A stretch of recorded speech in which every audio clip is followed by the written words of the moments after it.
We built three types of robots that work together. They actually share one platform. The main one, obviously, is doing the bricklaying, but we also immediately decided to build one that supplies the bricks and then one that supplies the mortar. A big part of automating construction is actually about automating like the supply chain on construction sites. Is it kind of like end to end automated, or do humans still need to do any loading or unloading in the workflow process? Right now, we decided to have like our core focus is, as we call it, like the wall autonomy, like as you're building a facade, basically. And so the loading and unloading currently is still done by an operator. So basically, even though there's still a little bit of humans required to make this work, the process is basically entirely machine driven and the human inputs are going down. And even currently today, they're minimal. So you guys are almost there, sounds like. Do they already play nice with one another, or do you have to kind of keep them in separate zones so they don't, butt arms? They can play together very nicely, yes. This Week in Startups is brought to you by Pilot.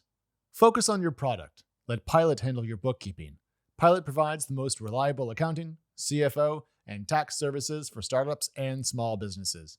Head to pilot.com/twist and get $1,200 off your first year. Vanta. Compliance and security shouldn't be a deal breaker for startups to win new business. Vanta makes it easy for companies to get a SOC 2 report fast. Get $1,000 off for a limited time at vanta.com/twist. And LinkedIn ads. Start converting your B2B audience into high-quality leads today. Launch your first campaign and get $250 free when you spend at least $250. Go to linkedin.com/thisweekinstartups to claim your credit. Hey everybody, welcome back to This Week in Startups. This is Alex, and we have an absolutely packed show for you today on this fine Tuesday. First up, we're going to talk to a couple of Twist 500 companies, and then after that, Jason is going to answer a number of venture capital questions, so stay tuned if that is your jam. Up first, a company called Monumental. Not only do they have a cool software story, not only are they a cool company based out of Europe, they're also building autonomous construction robots, which means lower housing costs, which means more family formation, which means maybe we'll get that birth rate fix all around the world. Then we're going to talk to Seasats, a company that got its start right here in my native Rhode Island, but is now based elsewhere in the US, building all sorts of autonomous drones for the sea. Both commercial and defense contexts come into play here. If you want to know about the state of the art in drone boats, this is for you. Great founders today, a great chat with Jason. You're going to love it. Let's go. Today, we are going to take a field trip out to the real world. We're not going to talk about something that's buried in the back of a data center. We're not talking about a chatbot interface. No, we're talking to a company called Monumental, and they are building robots that use AI to make house building autonomous. It's going to lower the price of construction. Everyone's going to have an awesome home, and we're finally going to be able to have kids all around the world. It's going to be fantastic. So please join me in welcoming to the show Salar from Monumental. Salar, hey! Hey, Alex. Thanks for having me. Oh, my absolute pleasure, man. First of all, I want to give you 5 public points for dialing in at 10 p.m. from Amsterdam to do this recording. So thank you for staying up late. I really appreciate it. And I want to start with just tell me about the actual robots that you guys have built, because there's a couple of them, and I think it's a good place to start the conversation. We built three types of robots that work together. They actually share one platform. So we basically started building an autonomous ground vehicle, basically just like any delivery robot you'd see on the streets these days, but made for construction sites, right? It's rugged, has like the right wheels, it has compute, it has networking, it has all the things you need. And then on top of that, we built three like variations of it. The main one obviously is doing the bricklaying, but we also immediately decided to build one that supplies the bricks and then one that supplies the mortar, because a big part of automating construction is actually about automating like the supply chain on construction sites. If you've ever been on a construction site, you'll notice a lot of people are spending time with wheelbarrows or whatever, moving stuff around. And so we realized that if you don't actually include that in your like product offering, you haven't achieved anything. Do the robots take bricks off the pile, put them on the carrying robot themselves, bring them over to the robot with the arm, and then put them on? So is it kind of like end to end automated, or do humans still need to do any loading or unloading in the workflow process? So the vision is to obviously do end-to-end automation. Right now, we decided to have like our core focus is, as we call it, like the wall autonomy, like as you're building a facade, basically. And so the loading and unloading currently is still done by an operator. Okay, but is that the only human you currently have in the loop for building these walls? Just to give you a sense of like progress, like we have these operators, and initially they had like multiple tasks. So they had to like load and load, they had to point the walls. Pointing is like when you clean, make the mortar look nice, basically. In the markets where we operate, you have to put in like wall ties. All of these things were automated tasks. And then a couple other things like actual like literal corner and edge cases that we had to deal with, right? Like in the non-computer science sense of the word. Yeah, literally cases involving the edge of bricks, not the The edge actual of corners, probability. yes, Yeah. yes, the actual corner cases, the actual edges. And so what's cool is that over the last like year, we've actually like slowly been kind of like automating all of these away, right? And so like pointing has been automated by us. These wall ties, which is really a really hard problem, by the way, has been automated by us. All these corner and edge cases, slow like one by one, we're automating. And so like that is like this is one of the few remaining tasks. And to give you a sense, like we actually like these supply wagons are made so that they contain like 1 to 2 hours of like material. And so like on a normal like average day, like on a normal shift, you'd probably need to like reload them like maybe 3 or 4 times only. So basically, even though there's still a little bit of humans required to make this work, the process is basically entirely machine driven and the human inputs are going down. And even currently today, they're minimal. So you guys are almost there, sounds like. We feel like we're almost there. Like interestingly, like we track like our core internal metrics in this company are around like, uptime, throughput, like, just like how good is this robot working, human interventions, like all the things that any autonomy company would see. And like, I think the last 6 months have been like the period where we've really seen this like start to work and like kind of feel the magic, honestly. So talk to me about throughput here because I've done a little bit of bricklaying myself. I'm poor at it and slow, but I'm familiar with how hard it is to get right, especially if you want to move quickly. So how fast can your robots put down bricks to your level of quality? Our benchmark actually is to be like similar or close to like a human mason. Sure. One of the reasons for that, we've built the robots to actually be kind of like as agile and flexible as masons. So we can deploy many of them. If you need like whatever, like some crazy number of like bricklaying on a day, we can just deploy like 5 or 10 of them. Do they already play nice with one another or do you have to kind of keep them in Yes. separate zones so they don't, butt arms? You do need to keep them in separate zones because of the way you actually do construction. Like even human masons can't like it's really hard to work together on. Like, obviously, just like the way you do bricklaying Yeah. requires you to. But obviously, they can play together very nicely. Yes. Okay, that's fantastic. And then just thinking about comparison to human speed, are the robots today faster, slower? I'm just not sure if that's something you're actually tuning for, but So I think like an average human mason would probably would tell you something like, if you ask the mason, they would say like, oh, I do like 600-700 bricks a day. Mhm. And then if you ask their boss, they're probably going to tell you like, oh, we calculate like 4 to 500. We actually just like a week ago, we hit a record with like over 850 bricks in a single shift, basically. So doing basically double that, but we actually target an average of like 4 or 500 as well. And obviously this is one of the metrics where we are aiming to push like, way beyond that in the coming year. I think it's interesting to talk about your company because we often discuss anything that uses artificial intelligence, and we'll get to Atrium in a second, as a potential like risk to human jobs. But given just labor shortages in the construction industry around the world, this feels like a completely non-moral question. This is just we need more houses. Let's go build them. It probably helps you sleep well at night that you're not going to wipe out an entire section of the economy. Yeah, 100%, Alex. Funny enough, and it shows that like you did your research. I think the joke internally at our company is like the most worried group about this for some reason are journalists who like just think about like, oh, are you taking people's jobs? We've never had anyone in the industry, like actual construction people, No. worry about this because they're trying to hire these people and they're like, we can't find them. So they know how bad the problem is, obviously. Let's be honest. Laying bricks is not, it's difficult and physical work. And if you had to do it every day for 8 to 10 hours in the sun, it's not a job that people like super aspire to. I think this is a fine place to automate. It is a tough job. And actually, like one of the things that I think a lot of people don't understand is why is the labor shortage so severe? It's like many reasons, right? But if you look at Western Europe, for example, there are all these demographic trends, right? Like that are kind of like creating labor shortages in many categories. One of the reasons is the worst in construction is actually because people are retiring at like age 50 or 55, like a full decade ahead of other jobs, because it's so physically demanding, right? And so like it's actually like kind of a double whammy. Well, and in Europe, you're describing the population pyramid, which is tilted towards older folks, and you're not going to get pensioners to stand up one day and go lay bricks. So I think this makes a lot of sense. A clarification though, there are companies out there that want to do essentially layered concrete pours in like an outline and then build up that way. That's different than taking the brick-based approach that you guys are pursuing. So can you just explain to me the why bricks and mortar are the right building technique for your robots to approach?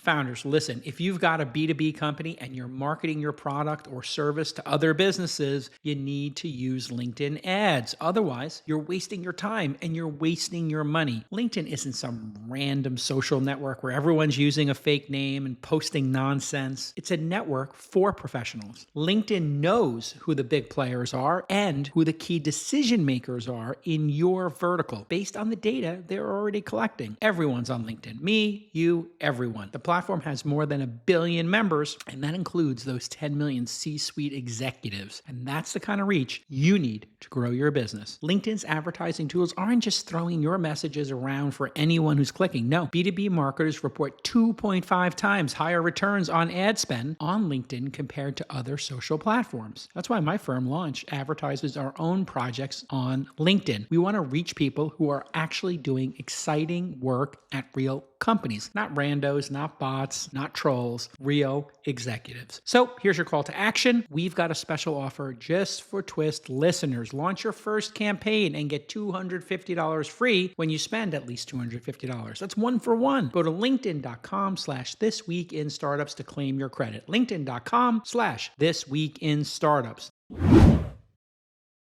Let me talk, take one step back about how we thought about building this company. Sure. So I think there's like two really key insights that we had that kind of like interlock. So the first one is our kind of like go-to-market model, which is we are actually working as if we're a subcontractor, right? Like we Mhm. actually are not selling or leasing the robots. And related to that, we decided that to basically succeed in a pretty conservative industry, and I actually think it's conservative. Like people use it in tech, use that as a bad word, but I think it's like there's something good about being conservative here. To succeed there, you need to actually like plug and play into like the supply chain that people have kind of already like opted into. So think about it this way. Think about it as if you're doing an enterprise sale.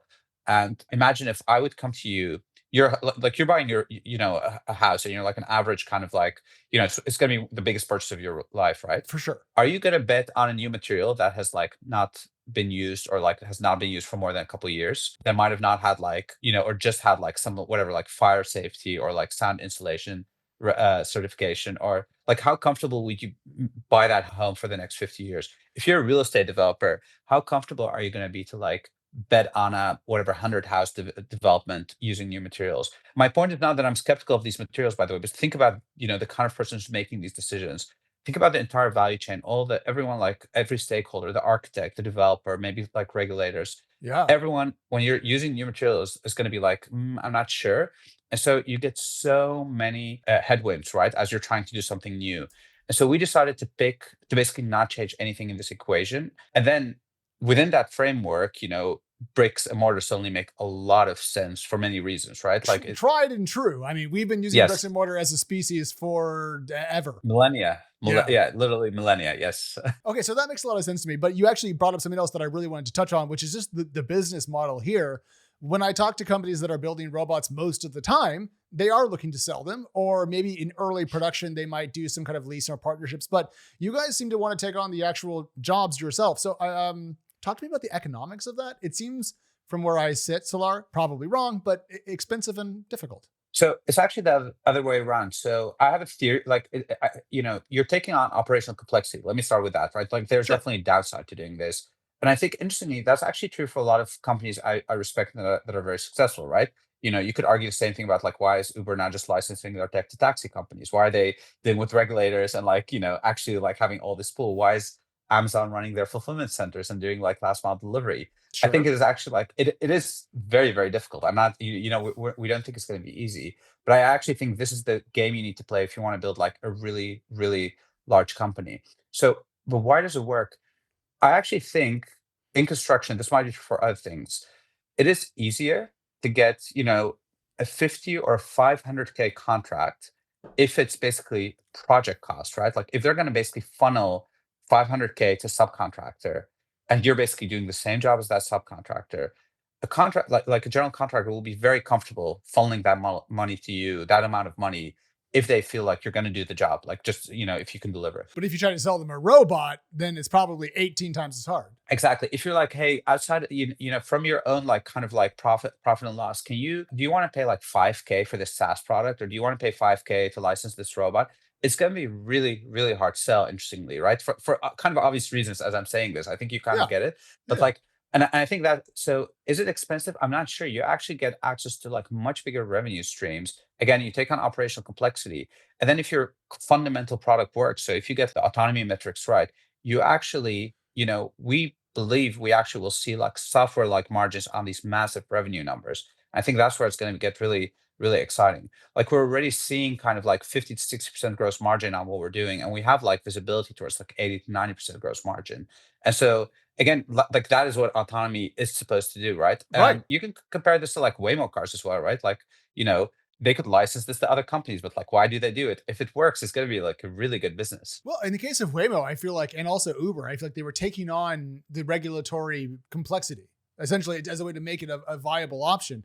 In your case, though, I feel like you make a super solid point. I mean, why not take on the contracts, make the money, and as long as you can handle the operational complexity, which sounds like you guys can. But this is a good segue to just geography. I know you guys are working in Holland, and I believe you have some pilots in the UK. Is that correct? Yep, that's right. Where are you going to go next, and why were those the right two places to start with the company? I'm lucky enough to have some connections to the Netherlands, and I think one of the unique things about the Netherlands, it's actually like a very dense country, right? Like it's a really, really high population density, and there's a lot of construction there. So you get a lot of construction density in a single market, and that point is underrated. Like the entire country basically has like one building code. It's like a single. It's like completely like homogeneous, which is not even true for say Germany. Like neighboring Germany is like I don't know, it's like it's like basically like different markets. Every region has like different construction style, and so like you can't actually like approach it. Even the US, right? Like the typical advice is like go launch in the US. The US is the best market. I love the US. But the US in construction is obviously not a single market, right? Like California is not going to be the same rules as like Texas or like Florida. And so LA is not the same rules as San Francisco, which is not the same as Palo even Alto or Modesto or San exactly. Jose. Yeah, exactly. The other disadvantage you get set for like you could pick a state that's actually like a massive market, still bigger than the Netherlands. Like say Texas, like with with a really good business environment for what we're doing, but the density honestly sucks, right? Like is actually like still not, Terrible. So if you Yeah. think about just like where you're sitting with your headquarters, you're doing your first pilots, you're literally driving like 6 hours to get to like, your pilot side. We drive like 30 minutes to where we need to go. And I think that makes it a really good market to launch.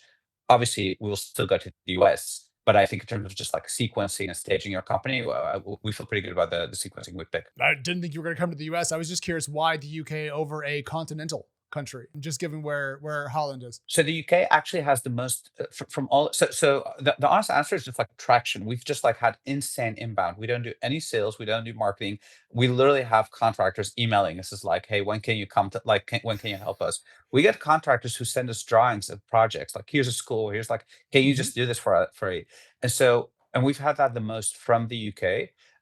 The UK, if you look at the statistics, actually has like the most severe Housing bricklaying crisis. shortage. Yeah. Passing classes, but actually, like specifically bricklayers. Oh, I think the stats are something like 25 to 30,000 missing jobs, basically. Like that alone is a massive market. If you just think about like the labor value of those missing jobs, and I think it's been accelerated by a couple of things, right? Same things as like continental Europe demographics, etc., but also Brexit removed kind of a lot of Eastern European immigration. Like all these factors coming together have made it actually like a really, really attractive market for us. Bricklaying is huge in the UK, obviously. well, I mean, you just look at any picture of row houses in the UK, and what do you see? You It's see all bricks. bricks. Yeah, exactly. It's like a 5 billion market to give you a sense of like scale. How many robots do you guys currently have, and how many will you have maybe in a year's time? Because I feel like just in those two markets, you could have probably hundreds at work full time and still not be meeting all the demand.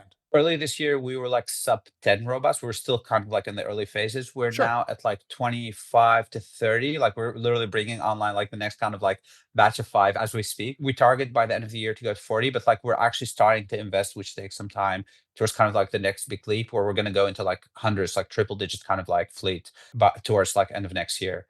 And because supply is actually our biggest bottleneck, right? Like we have like so much demand, but like actually building the supply is the delivery muscle, and like building these robots is the key thing we need to figure out. I would love to spend the rest of our time talking about your supply chains to build these robots, but I think we really have to talk about Atrium, which is kind of your end-to-end software stack. So as far as I understand it, Salar, this is the platform that you guys use for everything from the actual like articulation of the arms and effectuators. What are they called? End effectors. End effectors. Thank you. And then that information is fed into sensors, and then that is also that then interfaces with the desktop software. I have a GIF I'm going to play. Will I play this? Explain to me Atrium and how it works. Startups move fast, and in the age of artificial intelligence, they're moving faster than ever. But moving quickly doesn't mean you can fall behind when it comes to security and compliance. Hey, move fast, let's break things. Good advice at times, but not exactly what huge enterprise customers want to hear. So that's why I recommend Vanta to my founders. Let Vanta worry about your SOC 2 and your HIPAA requirements so you can focus on building a world-class product. Vanta will continue to monitor your company as you scale up, and you'll always be ready for the next big deal. And Vanta's new agentic trust platform is context aware, so you can stop reacting when something goes wrong. You got to be proactive. You got to spot these security and compliance issues before they become a problem. It's a new world, and expectations for your company have changed. You're growing up, so it's time to get secure with Vanta. Twist listeners can get $1,000 off by going to vanta.com/twist. That's VANTA.com/twist for $1,000 off.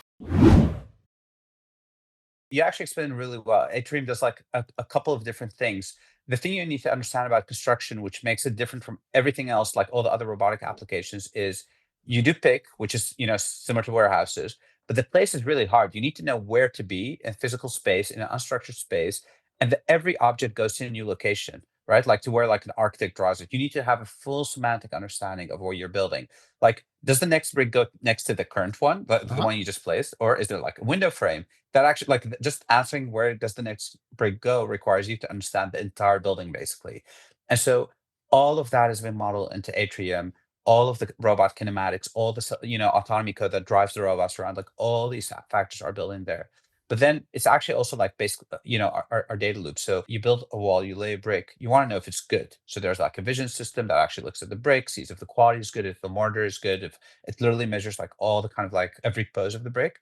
And that feeds back both into like the direct quality of the current project you're doing, but obviously also into like our machine learning system to improve Yes. it for the future, building an actual data moat, right? Like I don't have like stats on this, but like I actually think we're likely to be one of the companies or the company with the most data now on construction sites, just by the sheer amount of we spent there in the last year and a half. I mean, that's probably valuable in and of itself, right? I mean, people are talking a lot about doing hyper realistic 3D modeling of job sites. There's companies that just have drones that do that. There's Yep. actually a robot company that just does like marking out of like plans on floors. It seems like Yes, there's a yes. ripe market for construction data. Is that a ancillary business for you guys down the road? I don't think so. I think it is something that's going to be like really valuable for us, and I think it's going to be like a flywheel also to like develop future products and improve our current product, and basically like get to a point where it's going to be really hard for other people to catch up. But I don't know if there's like an actual market for it. Who knows? We'll see. We will see, especially as you guys get 40 to 100 robots in the market. I mean, the pace at which you'll be getting more data is going to be absolutely insane, which I presume is going to help the whole stack.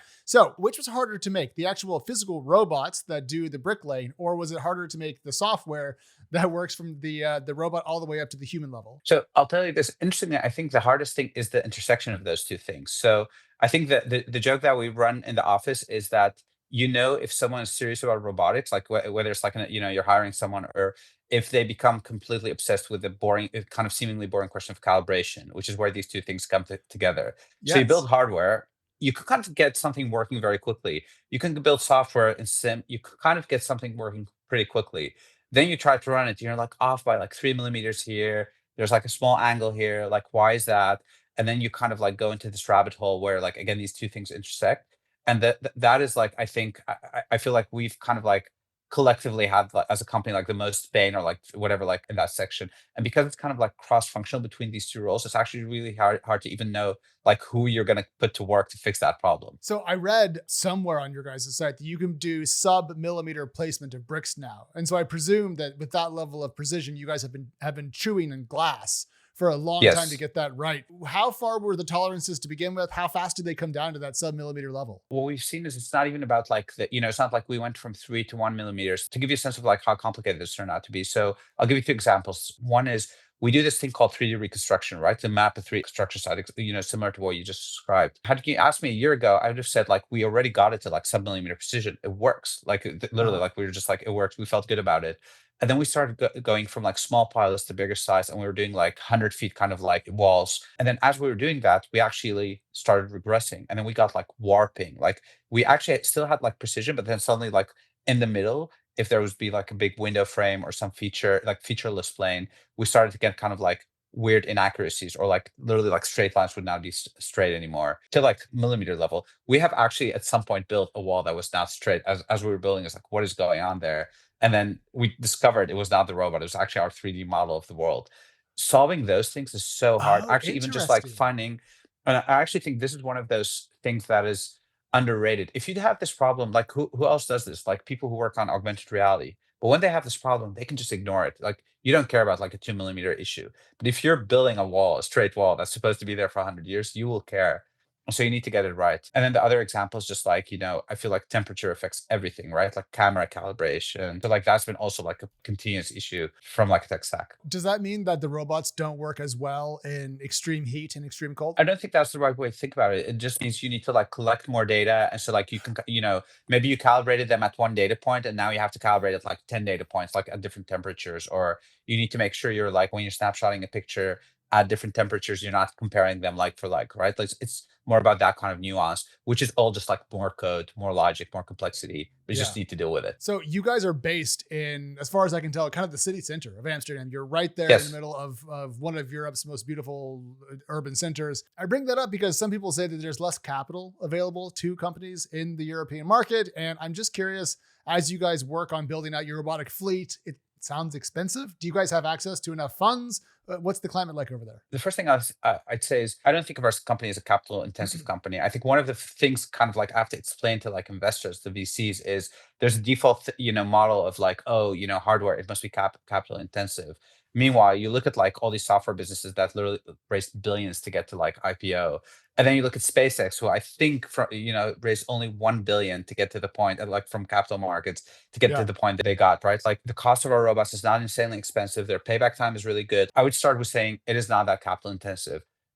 Interesting, I think just like salaries, just like an other startup, just like paying high quality people, just like that's your Yeah. our But biggest that's burden is just like team everywhere. size, right? Just like Yeah. as any company, right? It's not like the building the robots. Honestly, I think ultimately capital is global. You can raise from American funds. If you ask me, can you raise money in the Netherlands as a Dutch company? Probably. I don't think you can access a lot of money.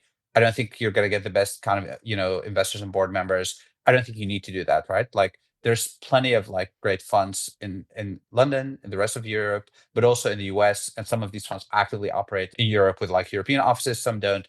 I don't think it's that hard to raise money, honestly. No, I'm really glad to hear that because I feel like you guys are really on to something. And the reason why I brought up just housing and people having kids and stuff in the beginning is I think that as we become an increasingly urbanized species, we need to find some way to rapidly increase our ability to build housing. And so I'm hopeful that Monumental isn't just a cool name for the company, that it's the impact, the scale of impact you guys can have on getting more homes built. Because God, it seems like every single nation where I look, no one can do this at scale. And it boggles the mind that one of the most basic things humans do, build shelter, somehow in the modern era, in our current economic environment in which working in major cities is critical for career advancement, we can't do it. I completely agree, Alex. And you just mentioned, we're in this beautiful city center. You mentioned to me before the call that you spent time in Amsterdam. The thing I would add to you is like, we need more housing. Like it's just like one of the most urgent things we need to get right in almost every Western country. But I would also add, like, we also need just like beautiful housing, right? One of the things that's shocking to me is how much we've regressed in aesthetics, right? Like how we just stopped caring.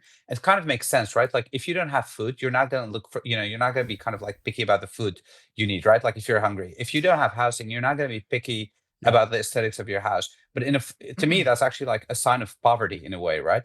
And so we need to break free of that. And I think one of the things that excites me about what we're doing is we actually will not only, lower the cost of housing, we'll be able to like actually build aesthetically pleasing, diverse types of houses without raising cost, right? And that is exciting to me. Well, you stole my last question, kind of, because I was thinking about the robots and the bricklaying. And one thing that very, very good bricklayers can do is do interesting patterns, different size bricks. You can make a wall almost artistic if you're good.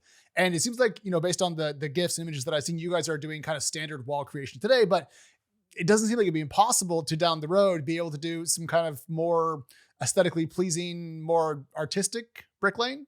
So we've actually done it. We're actually doing like really exciting stuff. And I think interestingly, this is again the stuff where a lot of masons actually like will go much slower, making it more expensive, much harder for them. But we've actually built our robot. For example, if you want to do brick patterns, if you want to combine two or three colors of bricks with a very intricate pattern, you can go as far as like actual pixel art with bricks.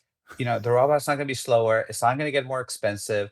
You can do things like indents and outdents really easily. And so like Yeah. we can't do everything that a really skilled craftsman could do, but like we can do a lot of like amazing things at the same speed, at the same cost. And that is exciting. And so we're going to coin the term not brick pixel art, but brixel art. It has to be the new phrase, right? I'm not sure if that's going to work, Alex. I think Pixel. it's brilliant. Let's try it. Let's try it. Probably the best part of being a founder is watching a project that started as just an idea blossom into a full-fledged startup. The worst part? It's bookkeeping. It's boring. It's detail-oriented. And it takes time away from building your product and, hey, growing your team. It's time for you to let Pilot take care of all this bookkeeping so you can get back to running your company. Pilot's the largest accounting firm, and it was built just for startups. They understand the technology industry and the landscape. They know the stakes, and they're already trusted by amazing companies we love, like OpenAI, Scale, Airtable, and beyond. And you know what? Pilot is about so much more than just getting your taxes done on time.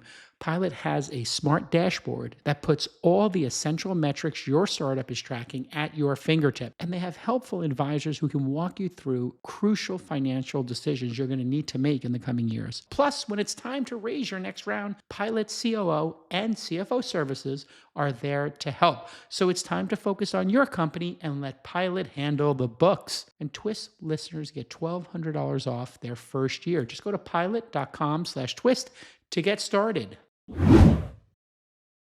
I want to have you back on in a couple of quarters to check on how progress is going, but this is tremendous. Before I let you go though, where can people find you on the internet? And also, is there a job that you're looking to fill that you want to shout out to the This Week in Startups community? Yeah, so you can find us at monumental.co.co. I think we literally have like 15 open roles. The thing I would want to say is like a lot of software engineers, we're always looking for great software engineers. Think that, we'd be looking for like embedded people or robotics people. We are a full stack software company. You just showed Atrium. It's a React app with using Rust. It's like a proper software app. We're not some like industrial robotic. So if you're like an amazing software engineer, if you want to contribute to this and actually like help build robots that build houses, Yeah. you should just like apply now, basically. I'm going to do you a little favor here and show part of the site because this made me laugh when I read it. There's a note on the Monumental website entitled "A Quick Note on Our Tech Stack." And it just lists all the different languages you're using and where you're using them in the hierarchy of the application. I don't think I've ever seen that level of detail about how software was built on a startup's page.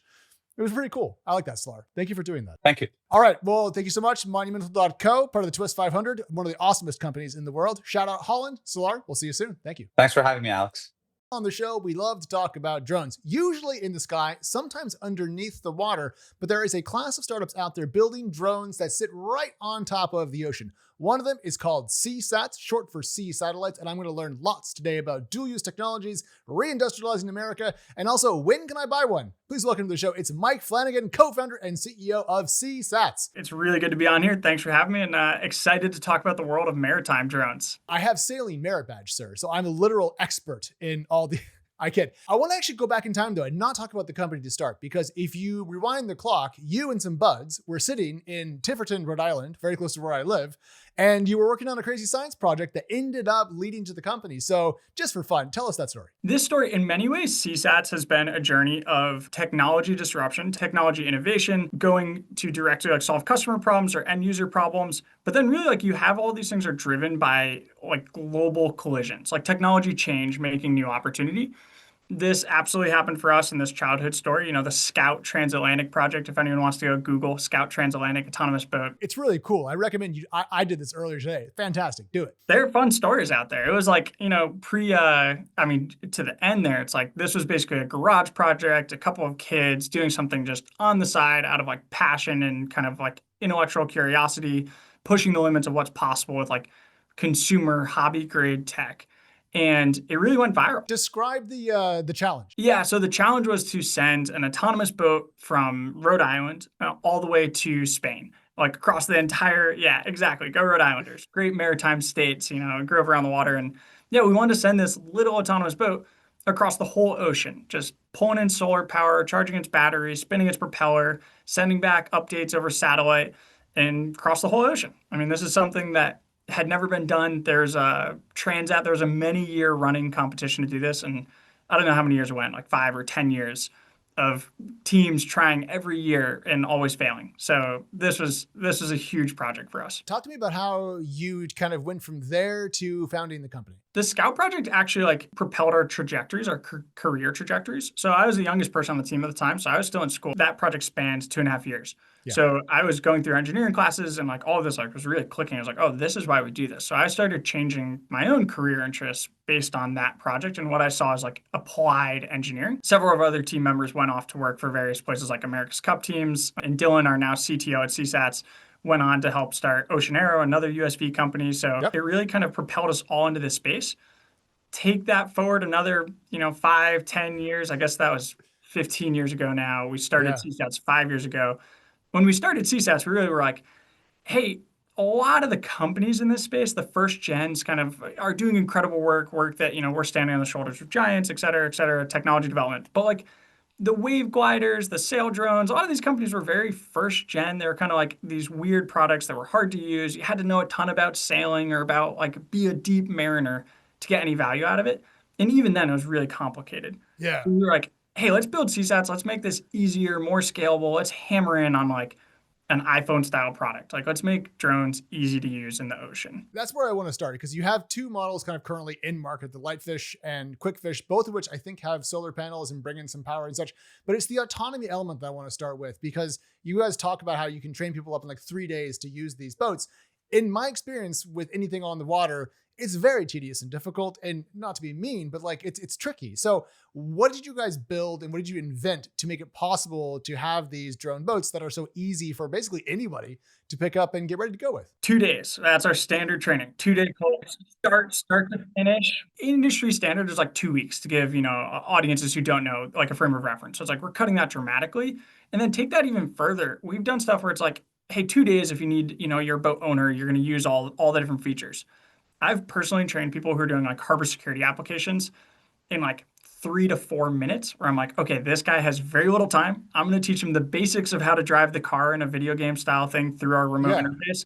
And then I'm going to walk away because he's got a job to do. Can you explain to me the human inputs required and then the autonomy element to this? Because I'm trying to figure out exactly how autonomous these boats are, but clearly there's some training required. So if you could just tease that out. What is autonomous on these boats? They go out, they self-power manage, they self-propulsion, steer, they self-payload manage. Like they're basically managing, like there's automation across the whole stack. Where the human operator comes in is really like mission desire. It's like, hey, are you trying to patrol a harbor? Are you trying to go to a target? Are you trying to go do a specific thing? So that's where like you still need like human level intent. We're not at Skynet yet where it can just like kind of think of what we might want possibly. It's like a little more deterministic than that, but otherwise highly autonomous. So essentially we're telling it roughly where to go and what to do, and then it handles it from there. I presume this opens up the possibility of having fleets of these things with relatively few humans in the loop setting directions? Absolutely. If you want to deploy, let's say north of 100 of these, your real time bottleneck is deployment. Because we focus on long endurance vehicles, so vehicles that are out more than like 8 hours, then the launch becomes kind of negligible in terms of like, hey, we're going to monitor a country's, economic exclusion zone, their maritime border. You might put out 100 vehicles, but like you and me could go to the ramp if, we got a couple of 18-wheelers to drop off all the boats to fit them all. Then, we just put them in one at a time and we hit go on the mission. We put in the next one, hit go, and like, you can probably launch one every 3 minutes or something with 2 people. So yeah, we could just carry it off the truck together, throw it in.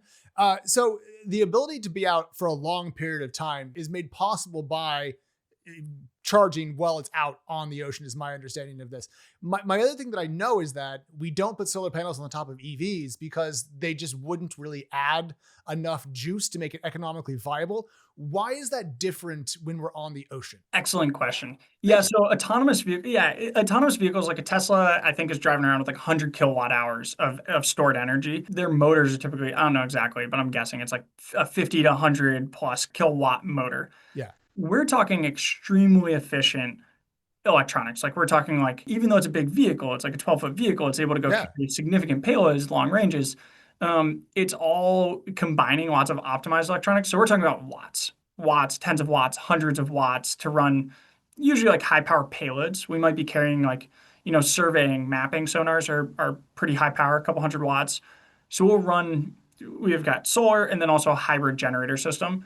So we basically, if you've got bad weather, you can run the generator, or if you're running like a high power operation, you can run the generator. What does the generator run on? It's a methanol fuel cell. Oh, interesting. Very interesting technology. Whenever I think about fuel cells, I think about projects from Honda that are Japan only that end up fizzling. I presume that that's an archaic perspective. How expensive are these fuel cells? And also, do they have any risks to them? Like we know EVs, batteries can set on fire, for example. Anytime you're dealing with a high performance system, you're dealing with risk, right? Like jet fuel is very combustible. Like lithium ion batteries are the highest energy density.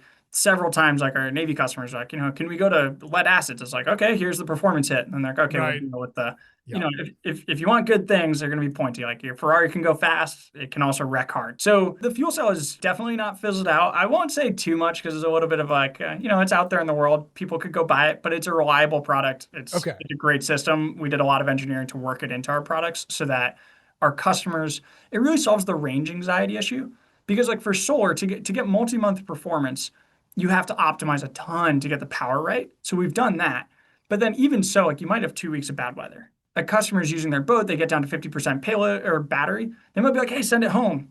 It's like, oh no, if you can just recharge multiple times, you're just like turn on the charge button.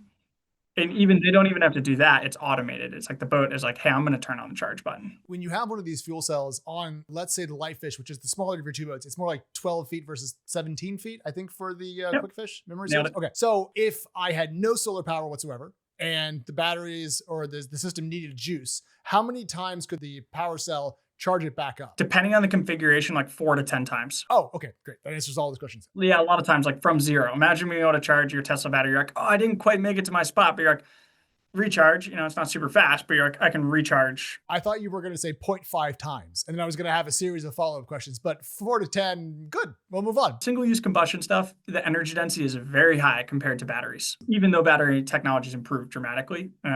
Single-use, still very high energy density. I wasn't going to bring it up, but one of the coolest things about this company is that it works with today's batteries. You move that marker 10 years into the future, and you're going to have much more efficient storage, and it's going to be fantastic. Totally. I mean, and if you look at back in our garage project, we're using rudimentary SATCOMs, we're using rudimentary batteries, we're using rudimentary solar charging systems, rudimentary compute.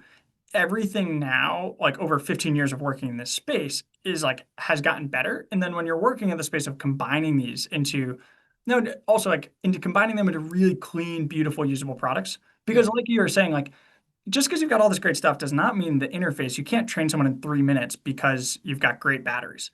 That requires product design and people who are aligned and being like, I hate using buggy technology. Like our CTO, Dylan, is fantastic because he's like, I'm so frustrated by banking software and this software. He's like, it's such, it's crap how bad software is. And so it's like, bring that level of desire to have like smooth products to a user group that rarely has a good product experience. Government technology tends to be pretty rough. But you said SATCOM earlier, satellite communications, and that brings up a point I wanted to get to, which is the customer, because I think it's not hard to see the military possibilities for your ASVs, autonomous surface vehicles. Cool. But you guys also talk a lot about research and commercial operations. And so I presume that there is a panoply of different ways to use these, which might necessitate longer deployed times. And therefore communications, it becomes incredibly important. You don't want to only talk to your boats when they come back to port. So what's a standard-ish connectivity package?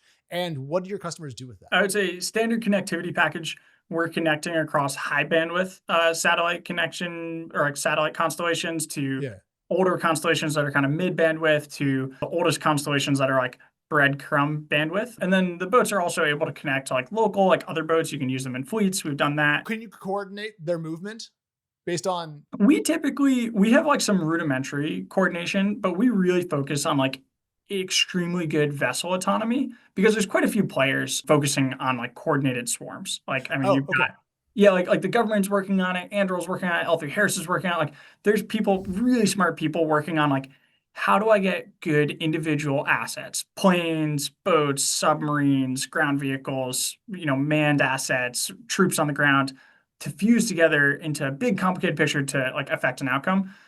We basically are like, hey, our best way to help that is to have extremely good individual units that like understand high level commands and can execute them really smoothly. Like you can trust their data. That's fantastic. So back to the customer point, research labs, governments, people that are trying to track ocean currents. What's the non-military customer base like? People are trying to do like survey work is one of the most, I'd say, understandable ones. So anytime you do construction work, right, you've got like a crew that comes in kind of like site surveys the land, like where are we going to build the skyscraper? Then like, people build stuff and then people are coming in and checking along the way. Did we do it right? You take that underwater, it's so hard.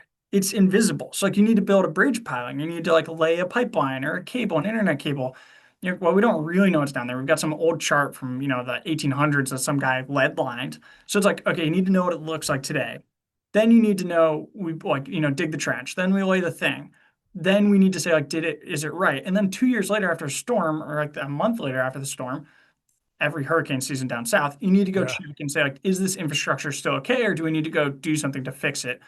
That requires actually going along with a sound sonar. So it's sending out sound pulses, getting that picture back, and then building a high resolution 3D bottom map to say, hey, here's what's going on. So in the commercial world, that's like a huge use that like robots are great for because it's just extremely precise, repetitive work. And it's like, yeah, drones are fantastic for it. I was thinking oil and gas and then subsea internet cables were the two things that I was thinking of as clear use cases for this. There are like dozens more. There's like tracking whales, doing harmful algal blooms, preventing shellfish poisoning. I mean, it's a very interesting industry. There's like a gazillion things people are doing with drones. It's almost like the ocean is really big and really important. It sure is, as it turns out. Yeah, it's far away.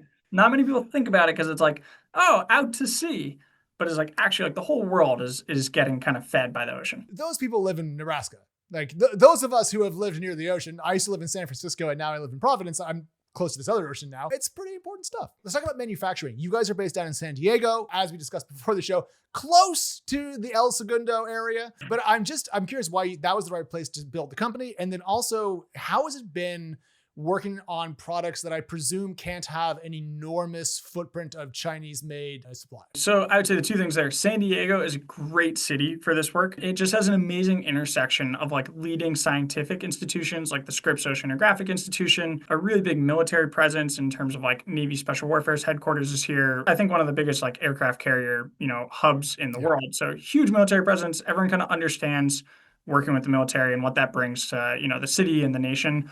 And then also just, I would say like good tech hub, like you've got companies like Qualcomm and like biotech companies that have been here for a long time. And then also very good, I would say mission driven people, like people who have like generally are looking to create an impact and also have like a stable, like planted life. I've got friends who are up in SF who are like, oh yeah, there's like a new sauna perk at this other company. So I jumped, ship as soon as my stocks vested at the 1 year, I just quit and went to this other one because I could get free saunas. And it's like, I see we have the same friends. Exactly, right? It's not super conducive to talent retention, and people aren't necessarily there for like a good reason. It's like, hey, go gold mine over in SF, but it's like if you want to build something impactful, like come to San Diego. You guys have discussed expanding your manufacturing footprint down in the San Diego area. So I'm curious, what is your boat creation pace? I'm not quite sure the term of art there is, but that'll get it done. So, and I didn't touch on your like Chinese component or supply chain question, which is like, in government terms, like NDAA compliance, National Defense Authorization Act. Yeah, so we built a remarkable amount here in San Diego. In the early days, that was not very popular. When we were raising our first round out of like Techstars, so many investors were like, hey, don't work on hardware, just be the software app for boats. Yeah. We luckily had people who are experts across all these different things, like Max Kramers, who's, one of our co-founders, isn't total expert in like naval architecture, mechanical engineering, boat design. He gets it. And it's like, hey, we could compromise. Like we could outsource this. We could chuck it over the fence and hope someone else builds a good enough product. But if you want a good product from start to finish, like Apple, needs to touch the hardware. They need to touch the software, the firmware. You have to kind of do the whole thing. There's also yin and yang where you need to make it easy to play with because in defense, there's a lot of partners in the ecosystem, so you can't be closed, which we do.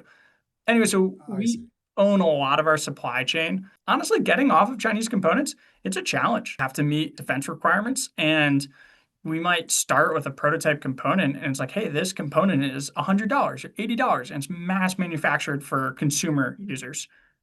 Then we like go ahead and get the non-Chinese version. It's like $800. I mean, you could have a literal 8 to 10 to 15x cost increase. I look at this from like a high level standpoint of like, this is tough, but it's something that we kind of have divested in for 20, 30 years. I went to school at Notre Dame and, the Midwest. And it's like, you see the Rust Belt. It's like, you see all the industry that's shut down. Yeah. So from just like not investing and having manufacturing in America. So Now, yeah, we do need to pay a premium. It's going to be hard. We need to think about like how to do it, but it certainly is helping, bring manufacturing and tech back to the States. Do we need to have some sort of like pooled domestic manufacturing capacity that like you guys, Anduril, L3, and like Regent and Vatten Systems and Saronic, and everyone just kind of like puts in 10 million each, and then we just have better injection molding and better CNC machining, and like it just feels like everyone tells me the same thing, and everyone's trying to solve it in a small way individually versus coming together to have a real industry-driven industrial policy. I agree. I mean, I think that like some like definitely top-down policy can affect this in a big way. And I mean, like on the shelf behind you, it looks like you've got like an Xbox and a PlayStation 3 controller. You're the first person in the history of the show to notice that. I mean, but those are such good tangible examples. The circuit boards in there are almost definitely made in China.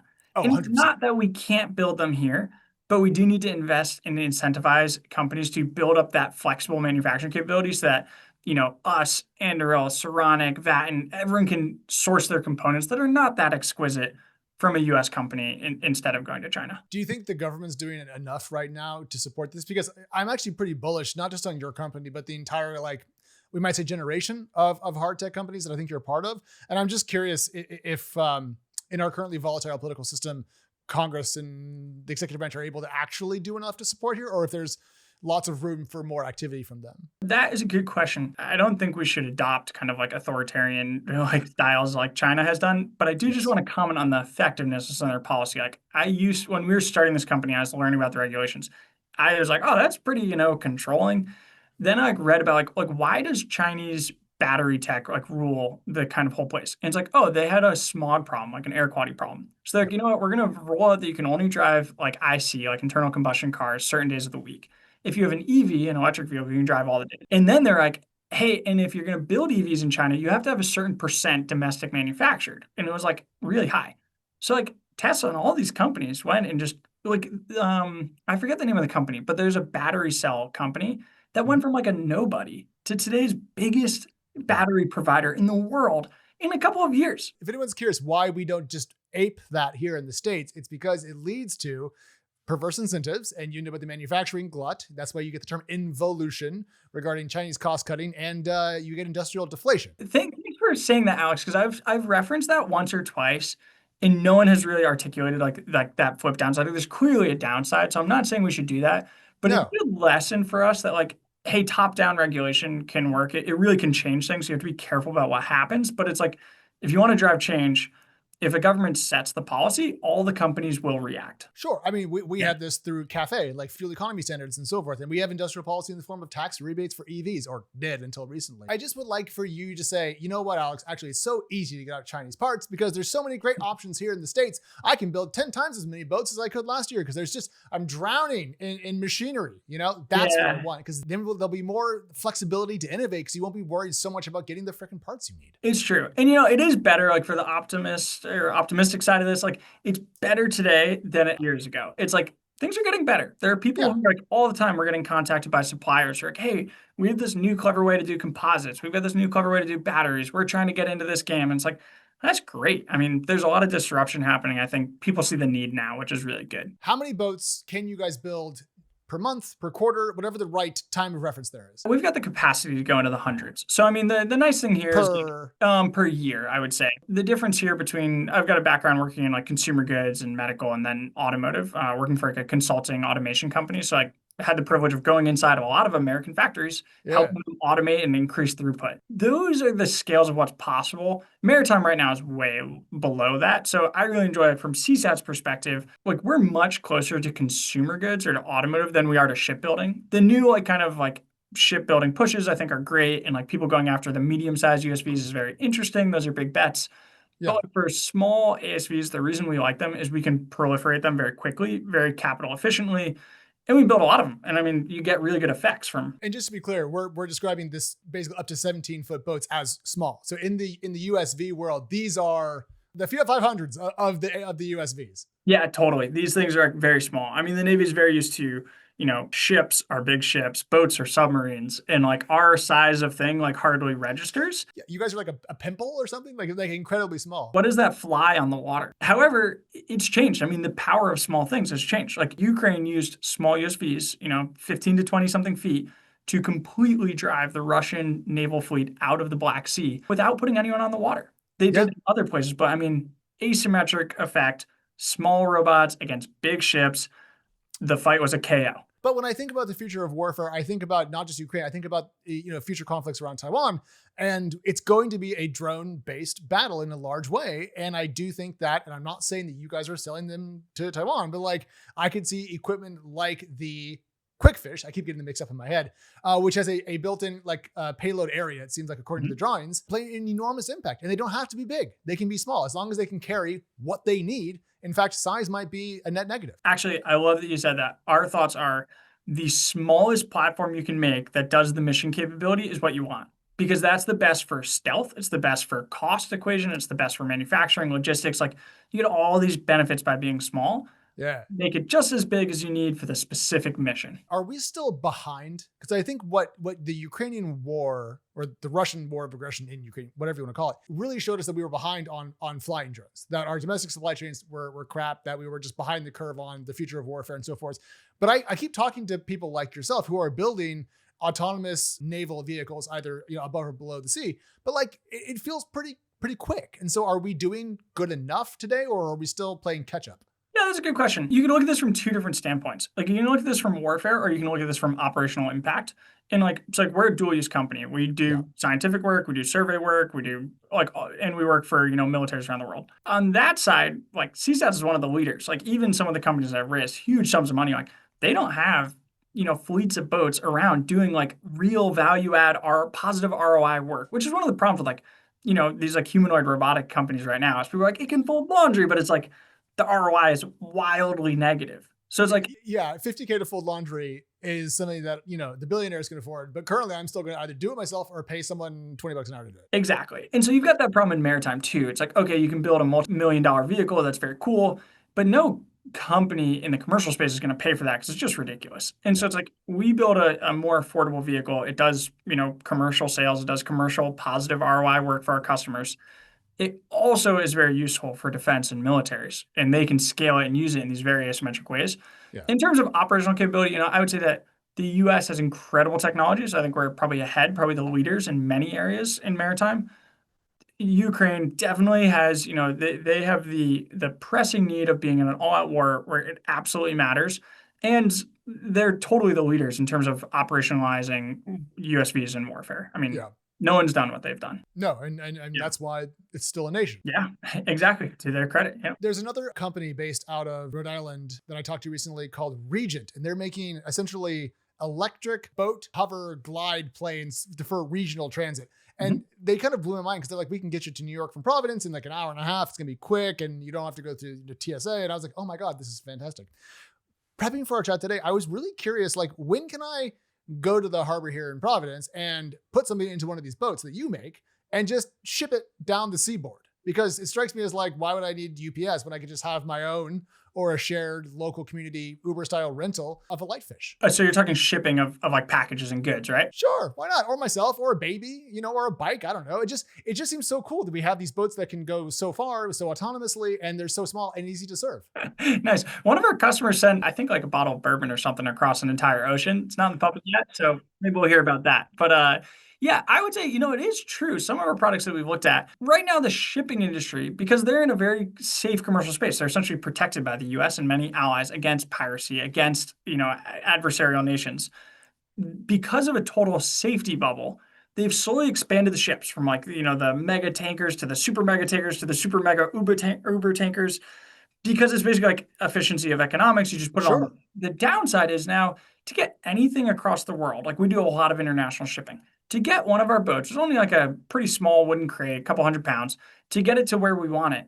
It like guarantees by sea that it's going to take like 60 to 90 days. I'm like, man, why is it taking so long? And it's because we put in air tags and it like sits and waits at ports for the load and the unload. So actually, I do think there's an opportunity here for scaling more flexible, kind of like, hey, if you need to move that bottle of bourbon quickly, like we can help you out. We can cut, several weeks off of the shipping time. Especially if you're in and around like something like the Great Lakes, where the seas don't get as rough as I understand it. And so you could probably get something from Chicago to something else in the Great Lakes pretty easily, pretty quickly. Who needs a train when you have solar powered drone boats? I'm just so excited about the future. Things like this, it sounds like something that I could have read in my childhood in a book about the future. Like, in the future, we'll have small boats that are autonomous. And I would be like, oh, that's so cool. And here we are. We have them. Yeah. Have you read The Ministry for Future Affairs? That is the book by the guy who did Red Mars. I did. It's about like future crediting, future society. It's kind of like a climate change, sci-fi, futuristic, because it's only like 50 years in the future or something, or maybe it's like 20 or 100 years. It's near future. And it gives the author this freedom to just kind of tweak things.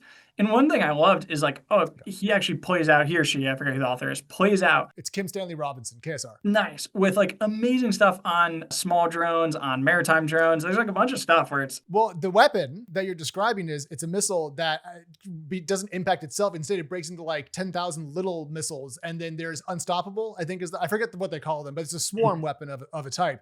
The problem with that book, while we're doing this, is that the change agents end up being terrorists in a way that forces governments to change these swarm weapons is how they take down global air traffic. So pretty gnarly future, kind of dystopian. Hopefully that's not where things go.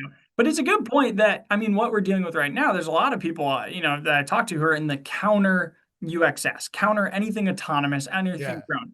And they're freaking out. They're ringing red bells and 10 alarm fires. And I'm like, fair enough. We're not living in that dystopia today, but there are very few defense nets against people with $500 drones wreaking havoc. It is a scary kind of like, it's when you realize that your doors are unlocked and have been unlocked for a year, and that suddenly people know where you live. And it's like, ooh, I probably should lock my doors. Yeah. And is that why your company is going to have their next major product line be anti-surface drones? Seriously though, is that something that you guys are gonna Well, there is some stuff. So some of the quick fish applications are to put a robot in between a potential threat and a friendly vessel. And if you look at some of the stuff, like there's this, kind of wild and very bad attack in the Red Sea, where it's like the Houthis were shooting, aerial drones and low-cost missiles at ships. They were striking them, they were causing damage, they were causing some fatalities. Bad, problem, not good. I think that maybe they sunk one ship in, a span of time. Yeah. They sent a surface vessel that looked like a fishing boat. It had like a dummy, like a scarecrow in it. And so there's this incredible video on Twitter, X, of all the security guards standing on the bridge with their machine guns up in the air, trying to determine why is this fisherman coming towards us, kind of. And it's like, you see the kind of terror. There's a horror movie. But then they're like, oh crap, that's a scarecrow and it's too close and it hits the ship. It doesn't kill anyone, I believe, thankfully, but the ship sinks. It was an entire tank. Yeah. From one USV. That is a scenario where the quick fish could have played it. It's like, oh, of course you send a little high-speed robot first, because like you can play bumper cars safely. It's not going to cause damage to the boat in question, and you don't care if you sink the USV because it's cheap. Yeah, and you're standing off of, your multi-million-dollar asset with people aboard it with a little bit of a buffer. Well, I think this is why your company is not only going to reinvent trade and warfare, but also billionaire yacht defense, a critical growth market for all. Mike, this has been tremendous. Where can people find your company on the internet? And also, is there a job you are hiring for that you want to shout out into the audience? Seasats.com is our website. I think there's a new one rolling out pretty shortly. Yeah, we've got multiple jobs open. There's a career page there. We're always trying to hire for great tech-driven people. Anyone who's willing to push maritime autonomy forward and has something to bring to the table. I appreciate it. The next time you're in Rhode Island, you hit me up and I'll take you out to dinner. I'd love that. Alex, it's been great talking to you. A pleasure. Thanks, Mike. Bye. Thanks. All right, we have some founder questions. Let's do it. There's a great one over from the startups subreddit, Jason. A man was applying to work at a company and he says, I'm interviewing at a small startup. The CEO has been setting up a series of interviews over the past couple of weeks. All his emails have been sent late in the evening or on weekends. Is this a red flag? Most of what I know about the company so far is good, but should I be worried if the CEO is seemingly working all the time? Now, a lot of folks actually had pretty positive takes on this, but before we get to those, what do you think? Why are you going to this startup is the question. Do you want to make a lot of money from your options, or do you want to have work-life balance? What he's signaling or she's signaling to you is this is not a place for work-life balance. When the CEO emails you, you're going to be judged, whether you like it or not, on your response time. Period, full stop. How do I know this? This CEO is me and every other successful CEO I know. I get a flurry of energy on a Saturday or Sunday, sometimes a Friday or Saturday night. And I judge people. Sorry, it's just the way it is. By the people who respond quickly and thoughtfully, and the people who I get responses from Monday morning at 9 a.m., 10 a.m. At a startup, you're going to be moving 996, 9 a.m. to 9 p.m., 6 days a week. That's the expectation. If you don't want that, please, for the love of God, do not join a startup. You are reading the room correctly, dear subreddit member. This is Reddit Rapid Response here. Listen to everybody in the audience. This CEO is going to maximize shareholder value by working himself or themselves and the team to the bone to beat their competitors. They're not going to give you work-life balance. If you want work-life balance, pick a different company. Pick a bigger company, pick a smaller role in a bigger company where your contribution is narrow and the expectation is lower. That's why people join big companies. They look at the benefits that the big company gives you. That's why people like to join the government. Some people want to be teachers. God bless them. You get 3 months off as a teacher. They want that lifestyle. It's a free country. Pick and choose. If you choose this company and you're seeing it as a red flag already, that to me says original poster, OP, does not want to work at this company. If you see it as a red flag, not a green flag, okay, you tell us everything we need to know here. Don't join this company. If you saw this as a green flag, hey, I'm thinking about the company. I'm obsessed with my stock options being worth something. By all means, then go work there. This is a red flag for you. Get out of Dodge. Best comment was the red flag would be the CEO working a 9 to 5 and not the weekends, LMAO. But there was a couple of other points that I just want to bounce off you while we have you in the CEO chair. People were saying, hey, look, the CEO is going to be swamped all day. Sometimes they only get to email at the end of the day and they may not expect a response right away. Do you think that carries water, Jason? There is some truth to the first part of that, but not the second. You do, like my email might come at the end of the day because I'm talking to my direct reports. I'm talking to founders. I'm doing podcasts. Yes, my day might be full. I might be traveling around the world to Saudi Arabia and then Japan and then home. Literally went around the world recently. So yeah, they might not get to it later, but they're still going to judge you on response time. Sorry, just the way it is. Pick wisely. This original poster sees it as a red flag. It is a red flag for you. Go work at Intuit, which is famously good work-life balance. Okay, great. And shout out to Intuit. Go there. Yeah. I mean, there are some companies that were espousing 4-day work weeks and offering 4-day work weeks. 37 Signals, hard company to get a job at, but I think they take Fridays off in the summer. So go work at 37 Signals and you're going to have to fight for that job. It's not easy to get in there because people don't leave because the benefits are so good. Different founders, and this is something you can decide for yourself as a founder. Some founders like to overpay team members. Sometimes they like to shower people with benefits. Why? Golden handcuffs. They want to make it impossible to leave, and they prefer to have no turnover. Other founders see turnover as energizing and a plus. Okay, we outgrew people. Netflix was famous for having everybody reapply for their jobs in January. This was shocking when people heard this. What? You're not loyal to your own people? No, Reed Hastings said it. We're not loyal to our people. We're loyal to the mission of the company.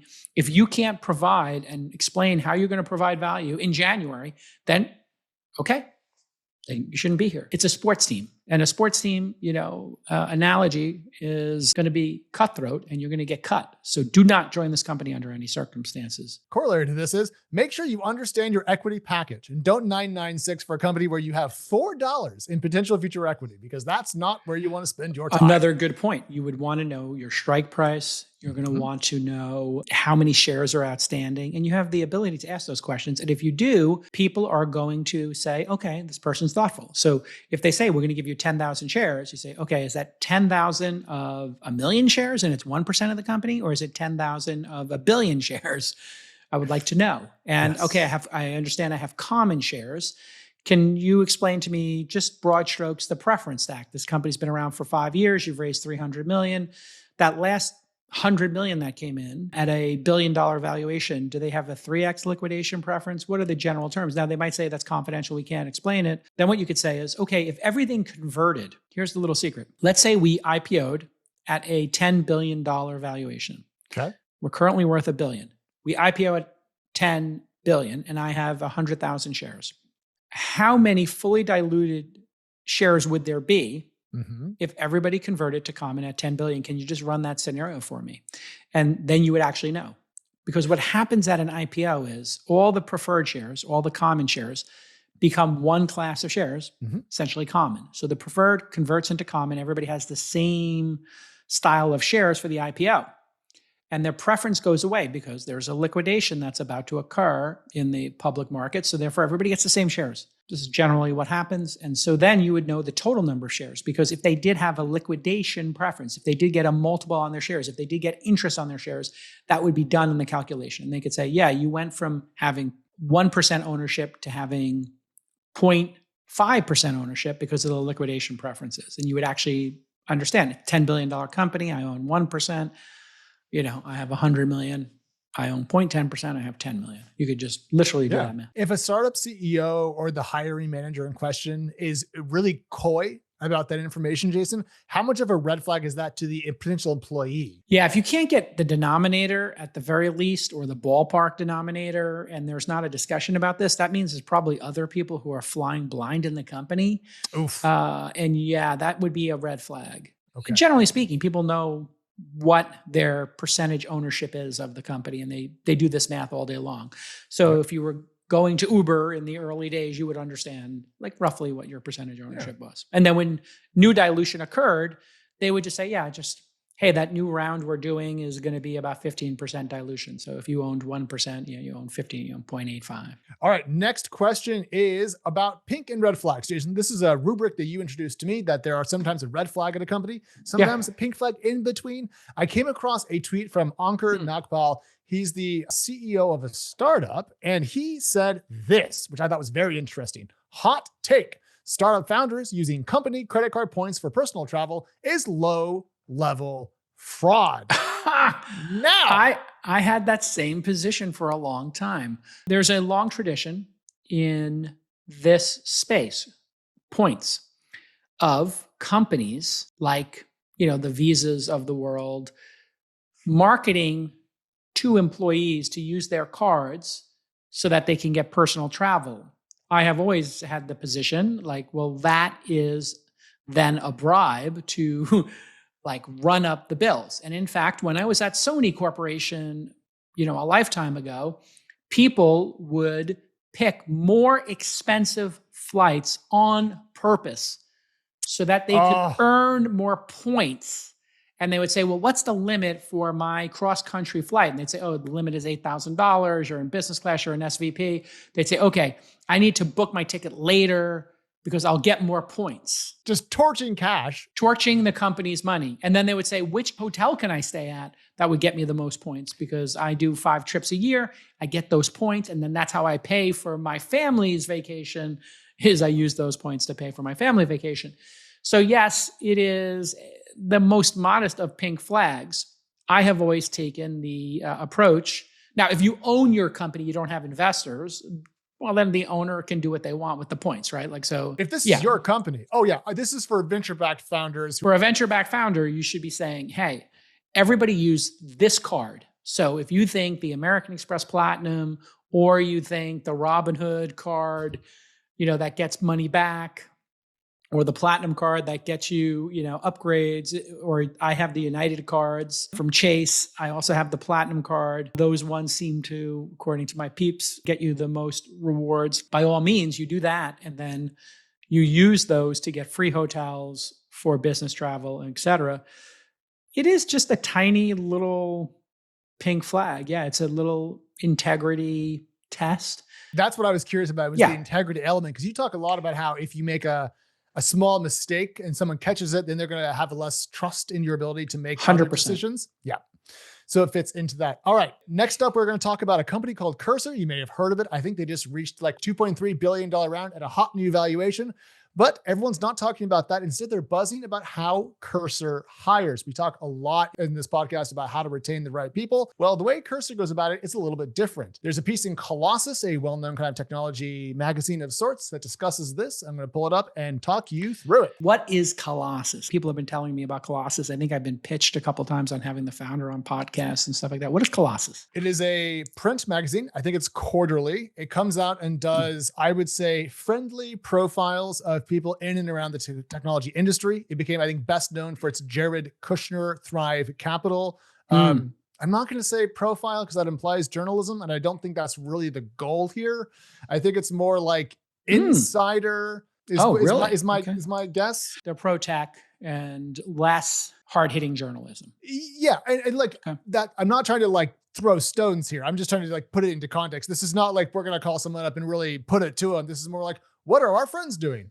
And that's why I think this is an interesting point. Kind of throw a stone. It's okay. You can own it. The article in question is written by Bree Wolfson, who, according to her LinkedIn, works for Cursor. And it's about Cursor. So there you go. She writes that Cursor's recruiting machine is on another level. And what's interesting here, Jason, is that... And she's objective is what you're saying. Oh, entirely objective. Entirely. There's no bias here whatsoever. Wait, what does she do at Cursor? She the hiring manager? She says, it says head of employee experience, Cursor, full-time, right. September 2025 to now. Right. So Cursor's secret to recruiting is to treat the atomic unit of the hiring process as a person, not a job spec. So mostly what you do, Jason, is you think about a job you need, you think about what the requirements are, you put a listing out there, people apply, you go through them, you pick one, you hire them, you're off to the races. Instead, she says, quote, at Cursor, the recruiting process looks like this. Post the name of someone really, really good in the hashtag hiring ideas channel in Slack, swarm that person with attention, conduct team interviews, and if the desire is mutual, they start on Monday. This is an inversion of the hiring process. I'm just curious how often you've seen ideas like this work at startups, and if you recommend that founders take this approach. Wait a second. What they're saying is they take a person who doesn't work at Cursor, then they have a group of people try to peer pressure them into joining Cursor, like a full court press. Yeah, like a love bombing type of thing. They love bomb. Okay, I like that term. Okay, so it's like a hardcore recruiting. But about the individual, not about like the specific corporate needs. So I would go to my friends and say, I think this Jason guy's real sharp.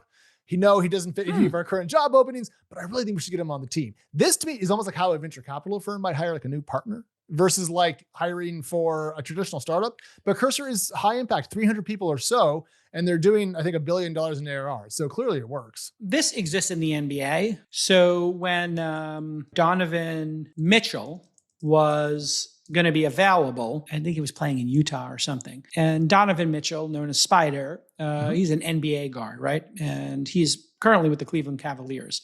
But when he was going to be available, because the Utah Jazz were going to trade him for whatever reason, a bunch of the Knicks started publicly courting him, liking his tweets, meeting him at games, going to Mets games with him, going to Rucker Park.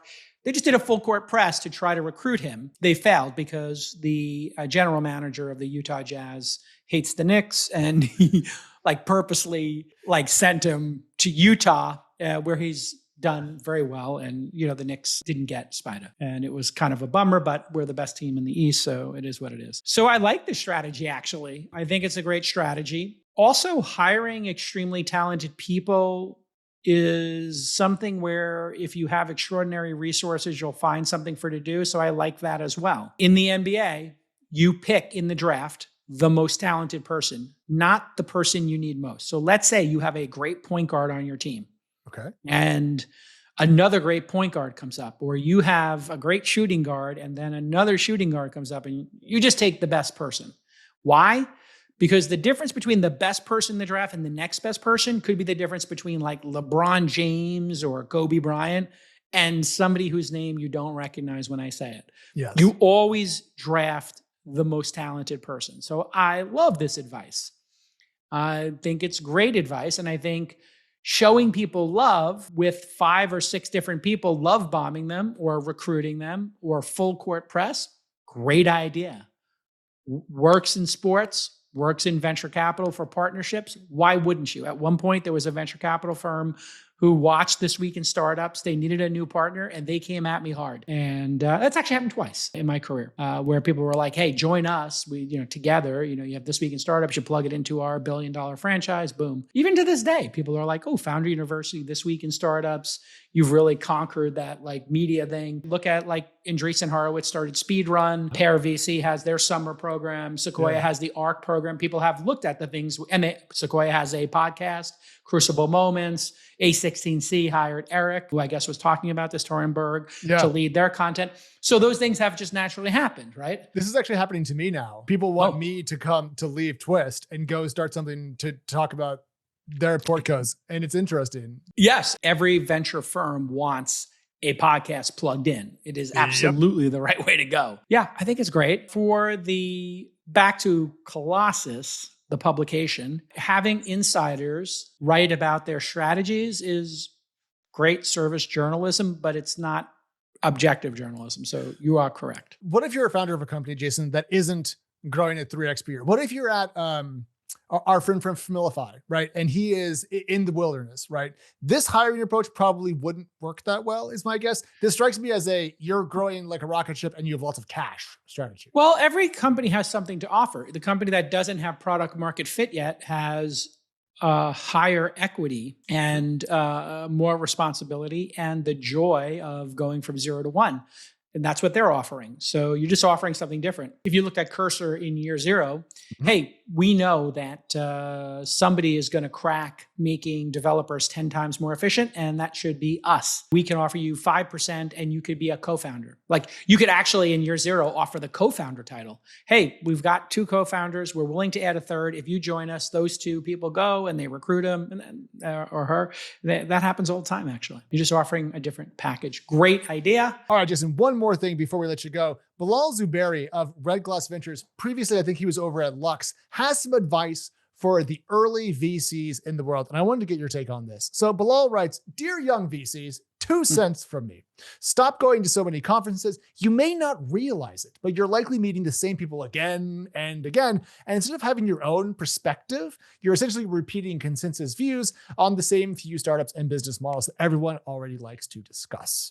This strikes me as very good advice, but I was curious if you agree with it and where these young VCs should be spending their time, if not at conferences. Obviously, meeting founders is the number one thing you should be doing. Building a network of other VCs to get pocket listings for them to tell you about their investments or to introduce your investments to is equally important. I would say probably equally important if you're going to succeed. Having a network of people you can send your deal flow to do the next round, critically important. We have something called the Whisper Network. We build systems as opposed to having goals. So we have the goal of being able to help our founders meet new investors to do their next round of funding. But we have a system called the Whisper Network. It's a piece of software we made where our founders can go in, pick which folks they want to meet, and then whoever in our organization has the best relationship then can forward that information on. We might open it up to other founders at some point, let them join the Whisper Network and be part of it, or let investors join the Whisper Network and, receive information through it. Anyway, long story short, both of those things are important. He does make a really good point about groupthink. The reason why I think I did well is I made my own event where I invited founders I met. It was called Open Angel Forum back in the day. And I would let angel investors, now it's called the Syndicate basically. And we do an online thing where every week or 2, I have a deal committee, which now has 150 people on it. About 40 of them show up and we show them 2 or 3 companies with the founders there. And then they pre-commit or don't pre-commit. And if they pre-commit and we get 10 people, 50K in pre-commits or more, we tend to share it with the rest of the syndicate because we have enough early indication that it would hit the 250K minimum that you need to run a syndicate because of the legal expense associated with the syndicate. So I like the idea of starting your own. So I'll take his advice one step further. Instead of going to those conferences and being one of 500 people there, one of 300 people there, or 1,000 people, instead of going to TechCrunch Disrupt, I would say do what I did my whole career, which is I threw the party. So when I had the Open Angel Forum, there were 21 people in the room famously when Thumbtack and Uber and other data stacks, companies like that presented there for their seed rounds or pre-seed rounds. And 3 people invested in Uber, myself, Cyan Bannister, and First Round Capital at that Open Angel Forum, famously at a pier in San Francisco 15 years ago, something like that. Shout out Cyan Bannister. Yeah, Cyan Bannister. It was like a $4.5 million valuation back then. So anyway, that's the long and short of it. You should start your own event. So pick a category you really care about or go to niche events. So I went to the Wikipedia conference which was a very niche conference with 100 of the Wikipedia editors in Boston. Dave Weiner was there, myself, a couple of interesting people, Doc Serials, really interesting people who were kind of in the tech business in the 70s and 80s. And I was coming in the 90s and the early 2000s. And I got to kind of be with those elders, the really wise Doc Serials, the really wise Dave Weiner. They had 2 decades of experience on me. I got to sit there and just be a fly on the wall and listen to them talk about wiki software and Larry Sanger and everything. Jason Schumann, primary, is a general partner over there, early stage investor. He thinks that what VCs should do is go to niche conferences, to your point, but he thinks they should be industry specific. So this would be that's exactly what I'm talking about. Yes. Yeah. No, I think it's dead on. Shout out to Jason. He gets it. When you go to those, then you have an advantage over other competitors, because if you're at this legal tech conference, you're getting to see those technology companies in the wild. You see them at their booth, how they're pitching folks. You see their presence. You see the talk they gave, whether people in the room in the talk. Did people in the room go up to the founder after? Did the founder give a good presentation? Did their director of sales and co-founder give a good presentation? All that stuff. So the niche conferences is also a power play. I like the idea of starting your own. I've done that my whole career, and man, has that paid off for me. If you throw the party, people remember you. People remember TechCrunch 40 and TechCrunch 50. They, Dropbox launched at that. Gary Tan just tweeted me and Mike Arrington interviewing him, and Tyler Crowley, and my former chief of staff, interviewing Gary Tan. Did you see that? Gary Tan, he found a video. He wrote me a very sweet note. He's going to come on the pod. Gary just did a very public tweet where he's like, look at this, JCal. And he sent me a very private note. He basically is like, wow, Jason Calacanis has done the same thing for 15 years consistently, which is support founders and interview them on his podcast and be enthusiastic. And he was just talking about how when he was young and he was just starting his career, I was kind to him, I guess. And look at where he is now, Great questions, as always. All right, everybody. Another amazing This Week in Startups is in the can. He's x.com/Alex. Cautiousoptimism.news. Throw him a hundy. Subscribe and get Alex every day in his email newsletter. I am, I think, calacanis.substack.com. If you care about my newsletter, I'm starting to write a little bit more.